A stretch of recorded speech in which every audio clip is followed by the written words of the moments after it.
1절입니다.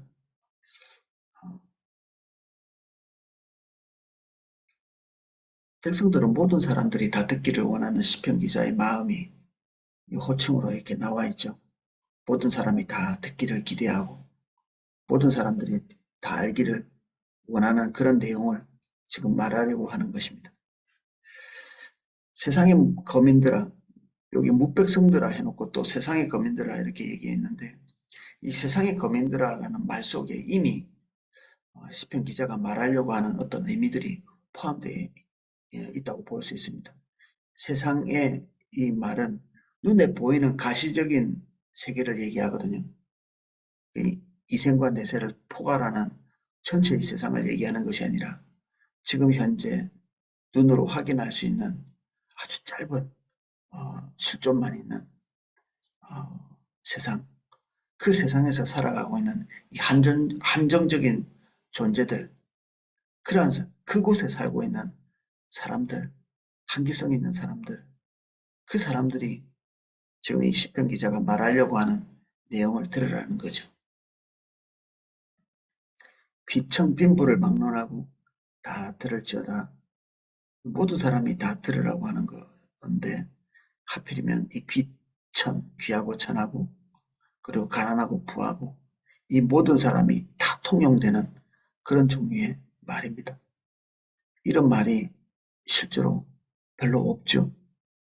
귀한 사람에게는 통용되고 천한 사람들에게는 통용되지 않거나 천한 사람에게는 통용되고 귀한 사람에게는 통용되지 않는, 보통은 부한 사람에게 권할 말이 별로 없죠. 세상에는 다들 어떻게 부자가 될까 몸부림치기 때문에 부자들에게는 말할 것이 없는 겁니다.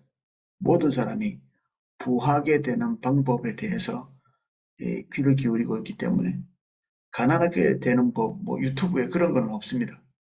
부하게 되는 법을 이렇게 말하고 있고 다 귀하게 되는 법을 말하고 있지 뭐 천하게 되는 법 이런 거는 없거든요. 그러니까 여기에는 어, 기묘한 진리가 나올 가능성이 있는 거죠. 어떤 면에서는 모든 사람에게 다 통용되는 법이 없음에도 불구하고 모든 사람에게 다 통용되는 것을 얘기하려고 한다고 얘기하니까 내 입은 지혜를 말하겠고 내 마음은 명철을 작은 소리로 읊조리로다. 이 입이 지혜를 말한다는 것, 이 지혜는 잠언에는 성령님과 이렇게 동일한 급으로 얘기를 하고 있는데 이 시편에 나오는 지혜는 뭐그 정도를 얘기하는 것은 아닙니다. 예, 진짜 우리가 말할 수 있는 귀담아 들어야 될 어떤 지혜를 얘기하는 거죠. 마음의 명철한 마음의 명철은 작은 소리로 읊조리리로다. 반복해서 읊조리고 묵상하고 생각하고 한 끝에 하나님으로부터 받은 어떤 지혜 같은 것들이 예, 와 있다 이런 얘기죠.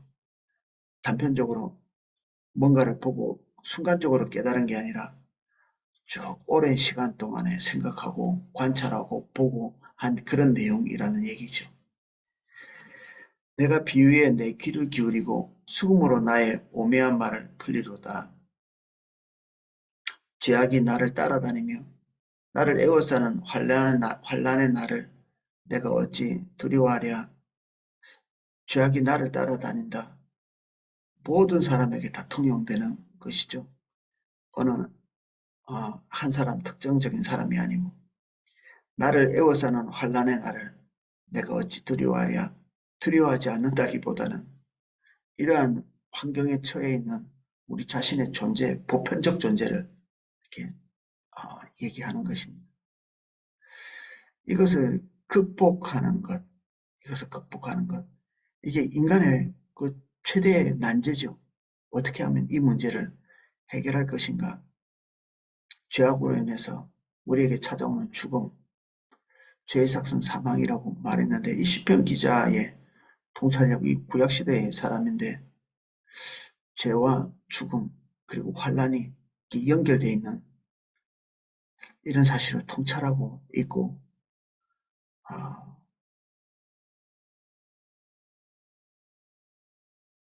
이게 한 개인에게 묶여있는 상황이 아니라는 것도 이 글에는 내포되어 있습니다. 6절 자기 재물을 의지하고 부유함을 자랑하는 자는 아무도 자기 형제를 구원하지 못하며 그를 위한 속전을 하나님께 바치지도 못할 것은 속전. 이 구약시대 속전은 반세겔로 돼 있거든요. 많은 재물의 종류가 있지만 그, 그 재물의 종류는 보통 그 다른 재물들은 경제 규모에 따라서 이렇게 차등 이렇게 되어집니다. 어, 보통 일반 백성들은 뭐 암양 같은 거를 드리기도 하고 좀 이렇게 백성의 지도자들은 염소를 드리기도 하고 제사장이나 이런 중요한 어떤 인물들 그리고 백성 전체에 대한 어, 제물을 드릴 때는 소를 드리기도 하고 굉장히 차등이 돼 있죠.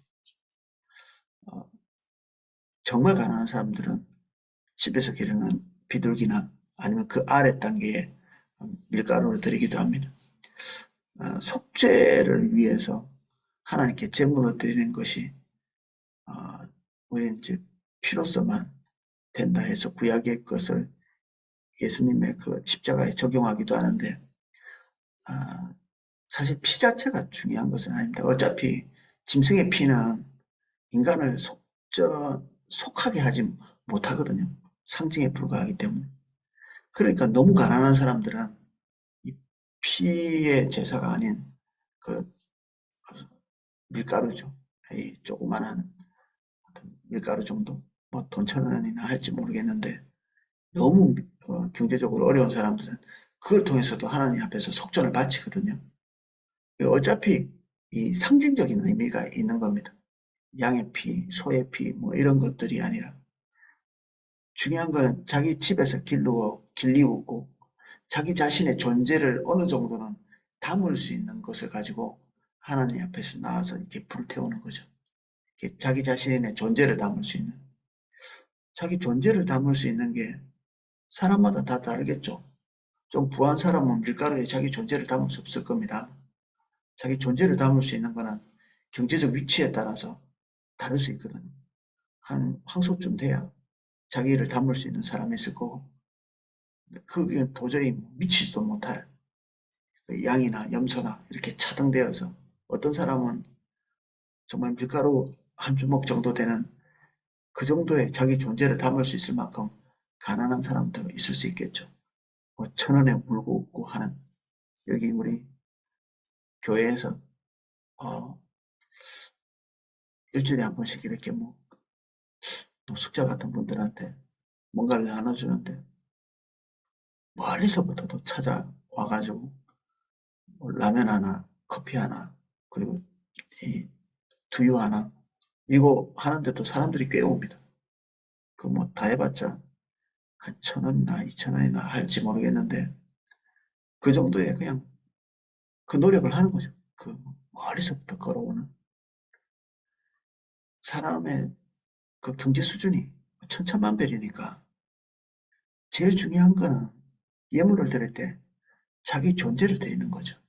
자기를 거기에 담는 거니까. 피가 있고 없고보다 어떤 짐승을 드릴까 이런 것보다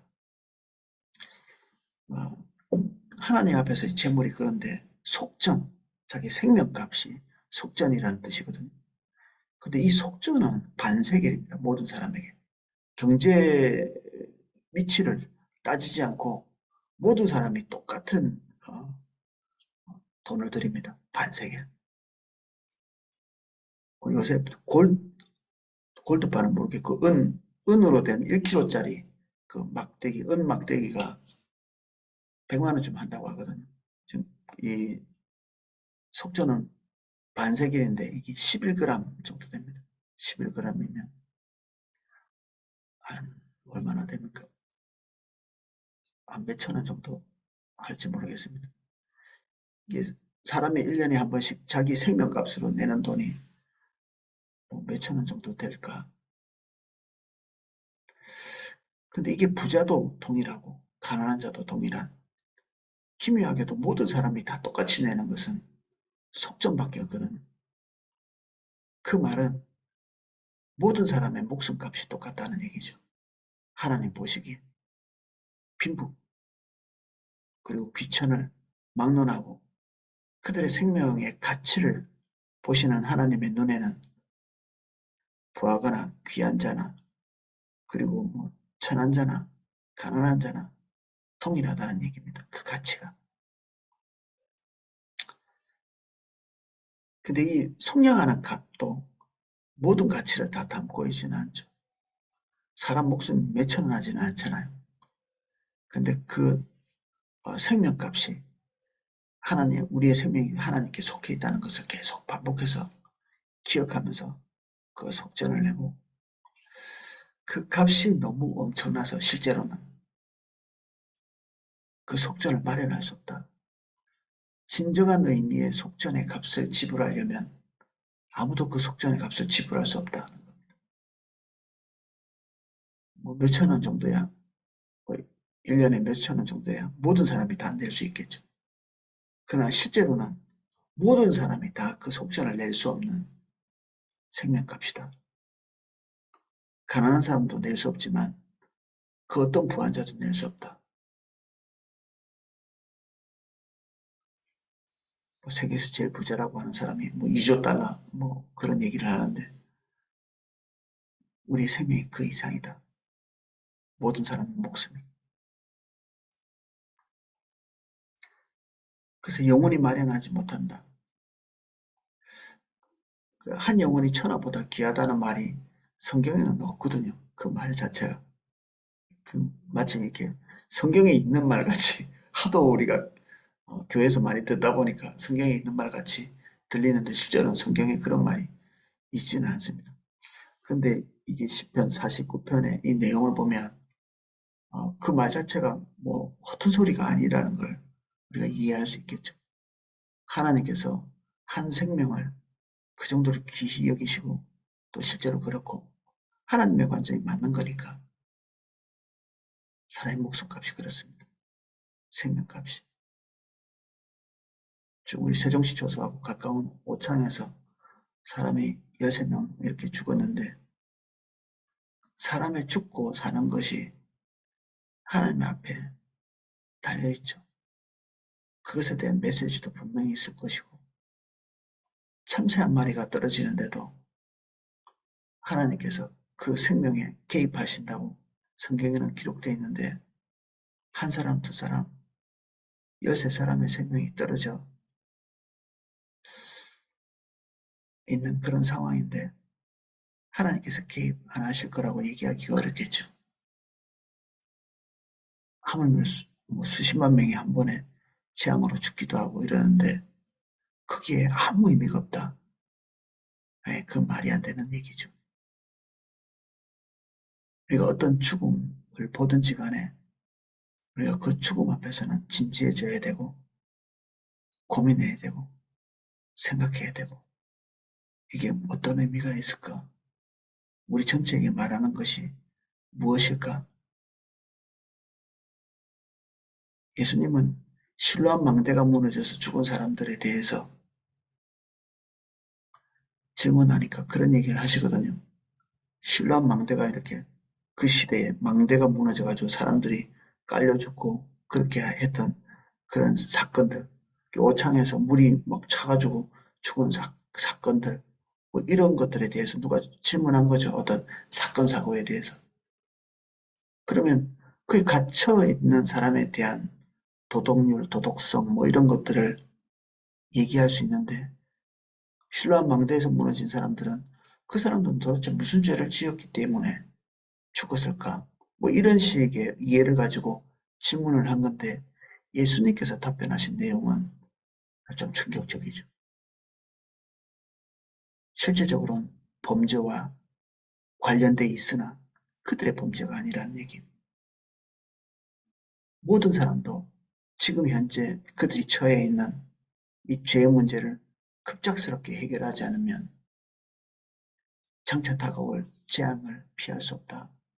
이런 상징적인 이야기들을 하시죠.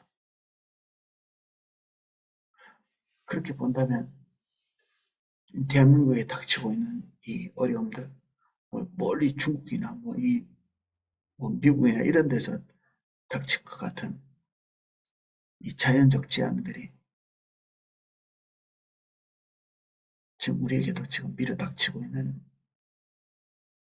우리 이웃에게 있는 재앙들은 뭐 얼마 안 가서 우리에게 닥쳐오죠. 항상 남의 일이 아닌 강 건너 불구경하듯이 그렇게 볼 수 없는, 저 같은 경우에는 우리 아들이 알바 가는 길하고 비슷한 길이라 좀 약간 놀랐거든. 우리 아들이 그 안에 들어갈 수도 있고 하니까 고민하고 생각하도록 주님이 우리나라를 두드리고 계신다. 저는 그런 생각을 합니다. 그리고 이거 자체가 재앙은 아니다. 자연적 재앙, 이거 자체가 재앙이기도 하지만 이거 자체가 우리를 악으로 인도한다. 하나님이 개입 안 하시는 게 악으로 가는 거죠. 하나님이 우리에게 뭔가 말씀하시고 두드리시고 세게 말씀하고 계신다면 이것은 재앙은 아닙니다. 우리에게 기회를 주시는 것이고 돌이켜 갈 수 있는 그 길을 제시하는 것이고,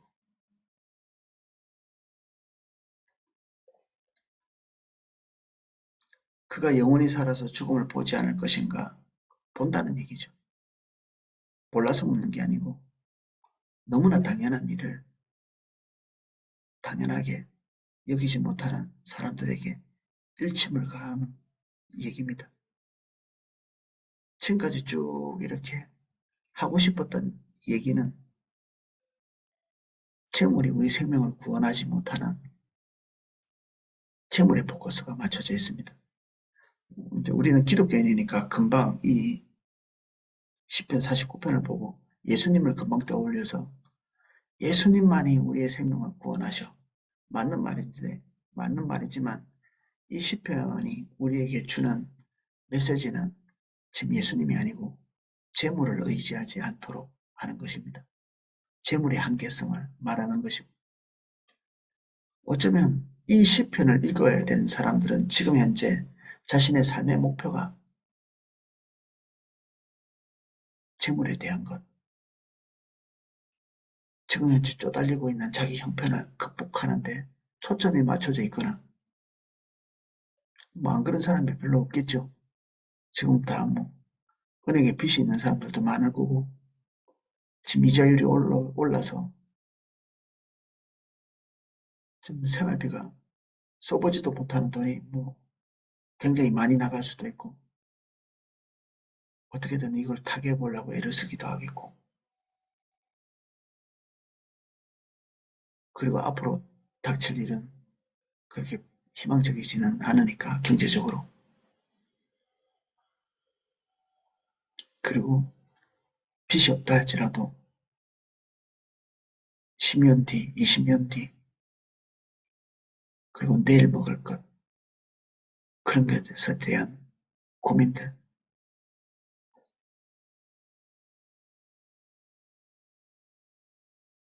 그리고 혹시 그런 것이 없다 할지라도, 다 해결됐다 할지라도 내 마음대로 살려면 돈이 많을수록 좋겠죠. 주님 뜻대로 살려면 돈이 별로 필요 없습니다. 사실은 내 마음대로 살려면 절대적으로 필요한 게 돈이 필요합니다. 그게 돈에 집착하고 맹렬히 달려가시는 분들은 그 입에는 내가 하나님의 영광을 위해서 뭐 써야지 뭐 이렇게 하지만 실제로는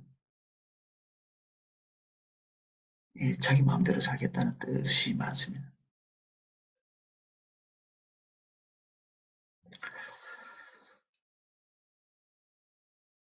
그러나 그는 지혜 있는 자도 죽고 어리석고 무지한 자도 함께 망하며 그들의 재물은 남에게 남겨두고 떠나는 것을 보게 되리로다. 재물을 가지고 할 수 있는 일은 별달리 중요하지 않은 일밖에 없는 거죠. 진짜 중요한 일은 사람이 죽고 사는 일인데 그런 일에 돈이 개입하지 못한다. 전혀. 돈뿐 아니라 권력도. 우리가 추구하고 있는 그 모든 것들, 명예나 돈이나 아마 이 시편은 명예보다는 돈에 더 집중하고 있습니다. 저도 여기에서 좀 벗어날 수 없는 게 저도 대출을 좀 받았는데 이자율이 올라가서 좀 써보지 못한 돈이 더 많이 이렇게 없어지는, 못 견딜 만큼은 아닌데 못 써보고 이렇게 없어지는 것은 너무 아깝더라고요. 헌금 내는 것도 아니고 은행이 뭐 가져가는, 써보지도 못하고 내 한 달 용돈보다 훨씬 많은 돈이 그냥 없어져 버리는.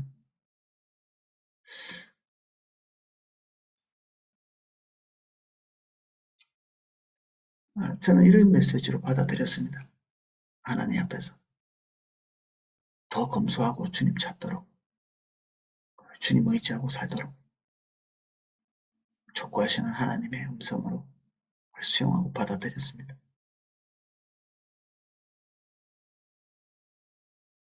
좀 더 풍족하고 안락하고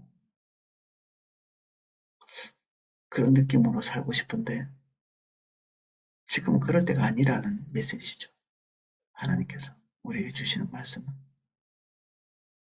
긴장하고 정신을 바짝 차리고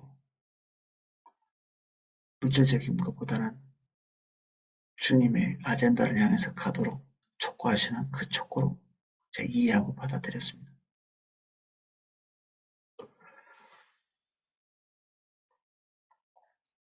그러나 그들 속 생각에 그들의 집은 영원히 있고 그들의 거처는 대대에 이르리라. 부동산에 대한 집착이겠죠. 이 시대의 경제적인 기반은 땅에 있었기 때문에 부동산을 넓히는 것이 그들이 영원히 존속하는 방법으로 이렇게 이해했을 것입니다. 그들의 이름도 그들의 영원, 장구한 안전, 그리고 장수. 근데 장수라는 말은 어, 사실은 영원히 살고 싶은 욕망이 거기에 포함되어 있는 거거든요. 영원히 삽니다 이렇게 얘기하면 다 헛소리 하지 마세요라고 하지만 실제로 사람이 장수의 어떤 이 의미 속에 기대하고 있는 것은 이 바보 같은 기대를 하는 거죠. 그들의 생명이 있는 동안에 다 쓰지도 못할 재물들을 모아두고 있잖아요. 그리고 모으려고 하고. 근데 이런 시도를 한다는 것은 거기에 자기 영생을 걸고 있다는 얘기도 됩니다. 근데 이런 부동산을 흔들리지 않은 자기 자산을 확보하는 것 자체가 재앙으로 이렇게 말씀하고 계시거든요. 그리고 아무도 그렇게 살아서는 안 된다고. 그래서 희년 같은 것이 있는 것입니다. 희년. 아무도 땅을 지속적으로 늘려가지 못하도록 원주인에게 돌려주는 제도. 땅 많은 사람은 고통스럽겠지만 다시 원주인에게 다 돌려줘야 되는.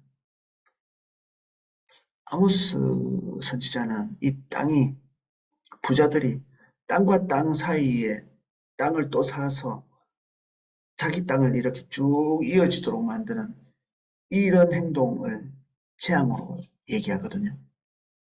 그래서 부동산을 어, 좀 더 많이 확보해 가지고 안정된 삶을 계획하시는 분들은 심판이 있습니다. 이 자본주의 사회에서 그게 무슨 죄냐 이렇게 말하실 수 있는데 그 목적이 제가 말한 그 목적에 부합되는 것이면 이게 재앙입니다. 이게 재앙입니다. 목표가 그렇게 돼 있으면.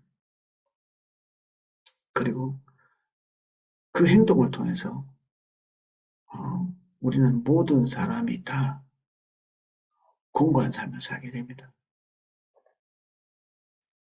공고한 삶, 복되지 못한 삶을, 가난한 사람은 더 고통스러워지죠. 그런 식의 부를 추구하면 물가는 더 올라갈 것이고, 뭐 도시의 물가와 시골의 물가가 다르죠. 도시의 물가가 비싼 거는 다 부동산 때문이거든요. 거의. 그래서 그렇게 올려놓고 견딜 수 있는 것은 뭐 부한자들밖에 없는. 그래서 성경은 땅의 문제에 대해서 되게 민감합니다. 땅의 문제, 부동산 문제. 그래서 부동산 투기 같은 거 이런 거를 하려고 애쓰시면 안 됩니다.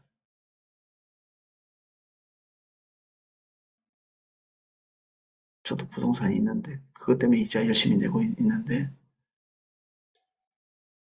살 집 정도, 살 집 정도. 그리고 농사 짓는 분이라면 그 생산 수단으로 또 공장에 있는 사람은 공장터가 있어야 되겠죠, 당연히. 그리고 그 상업하는 사람은 자기 상가가 있어야 되고, 당연히. 그런 생산 수단으로서의 땅이 아니라 투기나 그리고 자기 부를 획득하는 것 자체의 목적을 가지고 이런 투기적인 것을 하는 것은 범죄입니다. 성경이 명백하게 얘기하고 있는 범죄입니다. 주식 투자도 마찬가지입니다. 주식을 하는 모든 사람이 범죄는 아니지만 그, 그 단기 차익을 노리고 그 주식을 하는 것은 명백한 범죄입니다. 그건 범죄입니다. 하나님이 곱게 보시지 않습니다. 누군가의 피를 빠는 거거든요. 우리가 건강한 그 기업에 투자를 하고 그 투자의 배당을 받고 그 가치가 올라서 그냥 부가 생성되는 것, 이런 의도는 범죄가 아닐 수 있지만 그 주식이 오를 때 팔 거를 기대하고 그런 단기 차익 같은 걸 노리는 이런 그 마치 이렇게 도박을 하는 것 같은 이런 태도는 범죄입니다. 아니라고 생각하시면 저한테 전화를 거십시오. 제가 더 자세히 말씀드리겠습니다.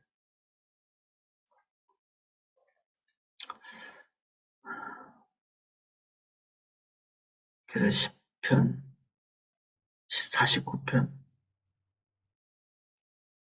11절 그 후반절을 조금 더 읽겠습니다. 그들의 토지를 자기 이름으로 부르도다. 토지에 자기 이름을 등기하는 거죠. 토지에. 가지신 분들은 좀 섭섭할지 모르겠는데 하나님 앞에 기도하시면서 주님이 기뻐하실 행동을 하는 게 좋겠죠.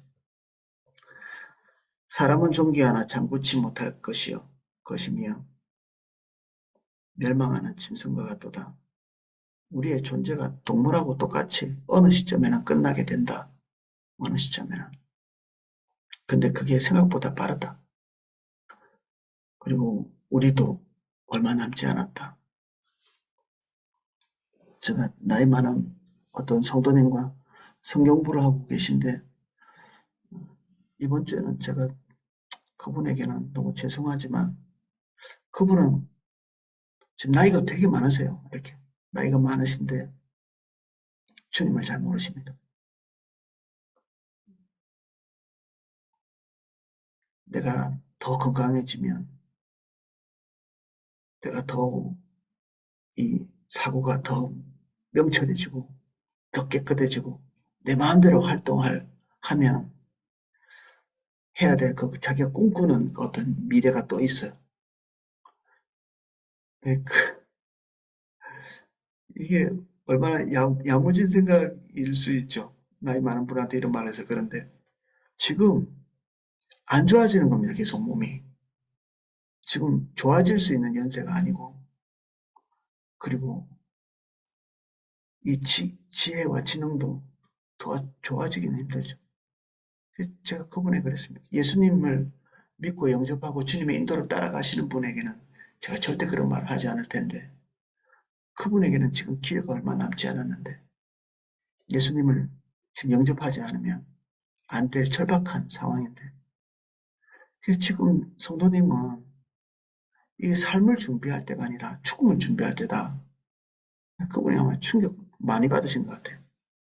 근데 저로서는 마지막 카드였습니다. 이렇게 얘기하는 게.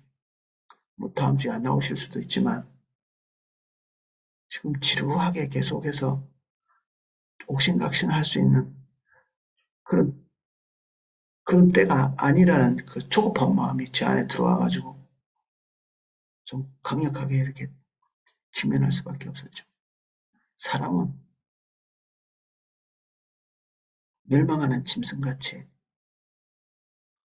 곧 다가오는 종말이 있습니다.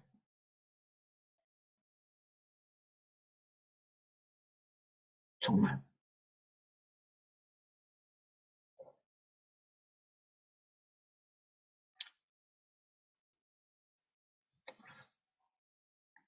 이런 더 자세한 표현이 필요하지는 않을 것 같다는 생각이 들기도 합니다. 모르는 사람이었고. 10편 49편을 읽으면서 저는 그런 생각을 좀 했습니다. 이렇게 1, 2, 3, 4절까지 뜸을 엄청나게 들이면서 엄청난 지혜를 말할 것처럼 이렇게 얘기해 놓고 겨우 한다는 얘기가 사람의 생명이 너무 귀하다. 근데 돈으로는 해결 못한다. 이거 모르는 사람이 어디 있습니까? 이걸 수금을 치면서 비유를 들고 사람들의 주의를 환기시키고 이 얘기를 하고 있는 거죠. 시편 기자가. 그래도 고라자손 같으면 어떤 성전이나 하나님의 전을 섬기는 그런 종류의 사람일 텐데 많은 사람들이 어차피 이 사람 앞에 와서 이 사람이 지휘하는 그 어떤 지위에 따라서 찬양도 하고 예배도 드리고 이렇게 할 거거든요. 근데 그 많은 사람들 앞에서 이렇게 길게 뜸을 들이면서 주의를 환기시키면서 한 말이 이런 내용인데 왜 그럴까요? 이런 뻔한 얘기를. 뻔한데 스스로 잊고 사는 거죠. 이 상식적인 일. 우리가 제일 열심히 추구하는 그 재물, 그게 안 모여서 문제지만 모인다고 해봤자, 비축된다고 해봤자, 제일 중요한 일은 그것으로 할 수 없다. 생명 연장 같은 것, 그런 건 어림도 없다. 그리고 생명 연장이 안 될 뿐 아니라 하나님께 범죄하는 것이 될 수 있다. 범죄. 근데 악한 사람으로, 하나님 뜻대로 살지 않는 사람으로 낙인 찍혀버리는. 어제 MK들의 그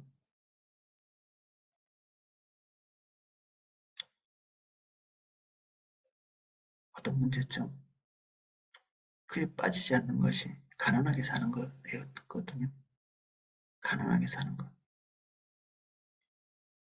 스스로 가난을 선택하고 자기의 삶을 복되게 꾸려가려고 하지 않는 부모 때문에 하나님의 아직 헌신도 안 된 자녀들까지 빈궁한 삶을 살아야 되는 것 때문에 그리고 어떤 분은 간증하는데 부모의 빚까지 물려받은 뭐 대단하고 큰 건 아니겠죠. 뭐 사망한 게 아니라 생활고 때문에 진 빚이 아버지로부터 물려진 거니까 뭐 대단하게 큰 빚은 아닐 텐데 근데 그것까지 물려받을 정도로 가난한 삶을 쭉 이어간 자녀들의 고통 근데 이게 주님을 잘 따라가는 사람에게 발생하는 일이죠. 근데 그것이 하나님께 선한 삶을 살았다고 찍혀지는, 인정받는 그런 요소가 됩니다. 그런 요소가. 게으르고 지혜가 없고 그런 책망을 받고 있지 않거든요. 우리는 쉽게 가난한 사람들에게 그런 얘기를 할 수 있지만 주님이 그런 얘기를 잘 안 하시거든요. 가난한 사람은 돌보라고 돼 있지 정죄하라고 돼 있지를 않으니까 성경은. 그리고 부를 비축한 사람, 그 부에 대해서 하나님께서 칭찬하시는 게 별로 없습니다. 책망이 훨씬 많죠. 그 책임을 다하지 않을 때, 그 부에 대한 책임을 다하지 않을 때, 책망을 넘어서서 저주까지 가는 경우도 있습니다.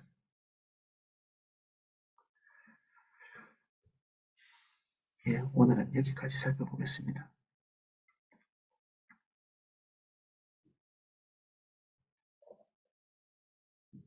누구나 다 아는 뻔한 이야기인데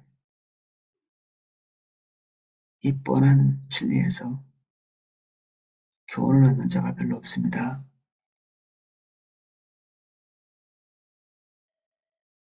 모두가 다 아는 사실 때문에 저주를 받고 모두가 받는 경고, 그 경고에 지혜롭게 대처하지 않으므로 우리의 종말의 날에 건질 것이 아무것도 없습니다. 우린 여전히 우리의 삶의 에너지를 부와 부동산을 비축하는데 몰두하고 그 부와 부동산이 가지고 있는 그 가치를 지나치게 높게 평가하고 있습니다. 우리에게 새 마음과 새로운 생각을 주십시오.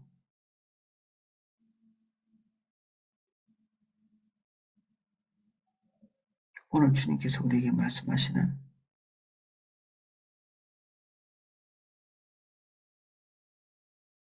음성을 크게 들을 수 있게 해주십시오. 크게 듣게 해주십시오. 큰 울림 있게 해주세요.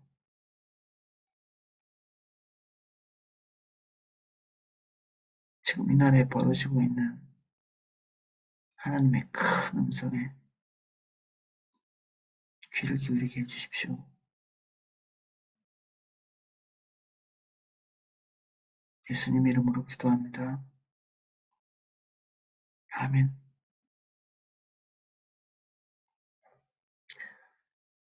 기도하실 수 있도록 음악을 방송해 드리겠습니다.